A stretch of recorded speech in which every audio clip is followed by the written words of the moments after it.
Hello everyone, नमस्कार। मैं doctor Umashankar Singh. मेरे चैनल पर आपका बहुत बहुत स्वागत है। साथियों, आज मैं लेकर आया हूं डायरिया के बारे में, यानी कि डायरिया क्या होता है। तो डायरिया को कहें तो दस्त या अतिसार के नाम से भी जानते हैं, यानी कि दस्त या अतिसार कहते हैं, जो कि स्टूल पास आउट होने की संख्या जो है बढ़ जाती है, यानी कि पतला लैट्रिन होने लगता है या पानी जैसा लैट्रिन होने लगता है। आपको बार बार जाने की इच्छा होती है और आप लैट्रिन के लिए जाते भी हैं।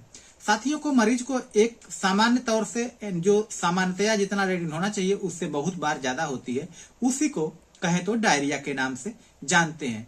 साथियों, इसके कुछ लक्षण है, जैसे कि लैट्रिन में बहुत ज्यादा बढ़ोतरी, पेट में दर्द और मल त्याग को बार बार जाना पड़ता है, और उसके साथ साथ पानी की कमी भी होती है इसमें। अगर इसके कारण की बात करें तो इसका कारण क्या होता है डायरिया का, तो इसका मेन कारण होता है फूड पॉइजनिंग। जब भी आप कुछ उल्टा सीधा खा लेते हैं तो उससे फूड पॉइजनिंग हो जाता है, उसकी वजह से भी डायरिया होती है। कभी कभी ठंडक लग जाने से भी डायरिया होती है, लेकिन उसके साथ साथ पेट में कहें तो कीड़े पड़ जाते हैं, कहें तो गैस्ट्रोएंटेराइटिस जिसे कहते हैं, इसको कीड़े बोलते हैं, इससे भी हो जाता है। रोटा वायरस एक होता है, रोटा वायरस से भी हो जाता है। साल्मोनेला इकोलाई होता है, इससे भी होता है। साल्मोनेला या इकोलाई जिसे बोलते हैं, इसको भी अगर पेट में संख्या इनकी बढ़ गई है तो उससे डायरिया हो जाती है। साथियों की जैसे कि जीवाणु, अगर कोई जीवाणु रहित भोजन भी कर लिया जाए तो उससे भी डायरिया हो जाता है। अगर बासी खाना आप खा लेते हैं तो उसके वजह से भी आपको डायरिया हो जाती है। कभी कभी ऐसा होता है कि कोई दवा भी आपको नुकसान करती है, कोई आप टैबलेट खा रहे हैं तो आपको वो भी अगर एलर्जी काज कर रही है तो उससे भी डायरिया हो जाती है और आपको बार बार लैट्रिन हो जाती है। उसके साथ साथ खाया गया पदार्थ अगर खराब हो चुका है और उसको आप खा लिए हैं तो उससे भी आपको डायरिया हो जाएगी और आप परेशान हो जाएंगे। तो साथियों, ज्यादातर दस्त हल्के और पतले होते हैं, इससे आप बार बार जाते हैं और इससे आपको कमजोरी होती है, वीकनेस होता है और आपको कुछ करने का मन नहीं करता है। कभी कभी तो इतना ज्यादा डिहाइड्रेशन हो जाता है कि शरीर में पानी की कमी बन जाती है और आप इससे परेशान हो जाते हैं। तो चलिए अब होम्योपैथिक ट्रीटमेंट्स की तरफ बढ़ते हैं। साथियों, इसका होम्योपैथिक ट्रीटमेंट में सबसे पहली मेडिसिन आती है फेरममेट। फेरममेट रोगी में इस प्रकार के दस्त से संबंधित लक्षण हो, जैसे दस्त में अनपचे पदार्थ आना और इसके साथ ही पेट में ऐंठन होना तथा शरीर में खून की कमी हो जाना आदि, तो इसके रोग का उपचार करने के लिए फेरममेट औषधि की 6 पावर में या 30 पावर में शक्ति का उपयोग करना बहुत ही लाभकारी होता है। दूसरी मेडिसिन आती है एपिस। साथियों, एपिस मेलिफिका कहते हैं।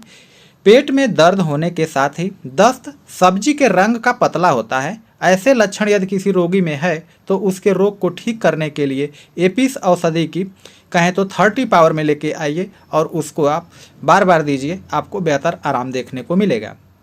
तीसरी मेडिसिन आती है आयरिस वार्स। आयरिस वार्स जो होती है, हैजे के लक्षण होने के साथ ही दस्त होना तथा इसके साथ ही रोगी में इस प्रकार के लक्षण हो, जैसे पेट में तेज दर्द होना, उल्टी होना तथा जी मिचलाना, मलद्वार में जलन होना, सिर में दर्द होना, शरद ऋतु में पित्त मिले दस्त आना, अनजाने में मल निकल जाना आदि। ऐसे रोगी के रोग को ठीक करने के लिए 6 शक्ति या फिर कहें तो 30 पावर भी इसका आप उपयोग कर सकते हैं, जिससे कि आपको बहुत बेहतर आराम देखने को मिलेगा। कालचिकम मेडिसिन की बात करें साथियों, चौथी मेडिसिन है कालचिकम। रोग नया हो और इस प्रकार के लक्षण प्रकट हो, तेज मिचली और सुस्ती होना, खाने की गंध से ही उल्टी आ जाना, जैसे कि अगर खाना पक रहा है तो उसकी गंध से ही लगता है कि उल्टी आ जाएगी। ऐसे रोगी को रोग को ठीक करने के लिए कालचिकम औषधि की 30 पावर में आप लेकर आइए। 3x पावर की मात्रा भी आप दे सकते हैं और 30 पावर में भी इसका प्रयोग फायदेमंद होता है। शरद ऋतु में दस्त होना और मल में सफ़ेद पदार्थ दिखाई देना, इस प्रकार के लक्षण हो तो रोग का उपचार करने के लिए कालचिकम औषधि की 3x या फिर 30 पावर का प्रयोग करना लाभकारी होता है। साथियों, फास्फोरस पांचवी मेडिसिन है। फास्फोरस दस्त के साथ इस प्रकार के लक्षण हो, जैसे पेट फूलना और खट्टी डकारें आना, पुराना दस्त होना, शरीर में अधिक कमजोरी आना, हैजे के बाद दस्त लगना, पतले दस्त होने के साथ ही चर्बी के टुकड़े या साबुदाने की तरह दाना दाना मल निकलना तथा टीबी के लक्षण दिखाई पड़ना आदि। इस प्रकार का अगर है क्षणों से पीड़ित रोगी को रोग का उपचार करने के लिए फास्फोरस औषधि की 6 पावर या 30 पावर का उपयोग करना बहुत ही उचित लाभकारी होगा और आप इसको उपयोग करेंगे तो बहुत ही बेहतर रिजल्ट देखने को मिलेगा। साथियों, इसके बाद मेडिसिन आती है चाइना। चाइना को भी आप यूज कर सकते हैं। अगर आपको डायरिया हो रही हो तो चाइना भी अच्छा काम करती है। और उसके साथ साथ अगर आपको गैस बनी है तो कार्बोवेज भी ले सकते हैं और उसके साथ साथ कोलोसिंथ भी मेडिसिन आप ले सकते हैं, जिससे कि आपको बहुत ही बेहतरीन रिजल्ट आपको देखने को मिलेगा।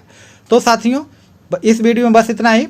अगर आप मेरे वीडियो पहली बार देख रहे हैं तो मेरे चैनल को सब्सक्राइब कर लीजिए, बेल आइकन को भी दबा दीजिए ताकि मैं जो भी वीडियो बनाऊं वो आपको आसानी से मिल जाया करे।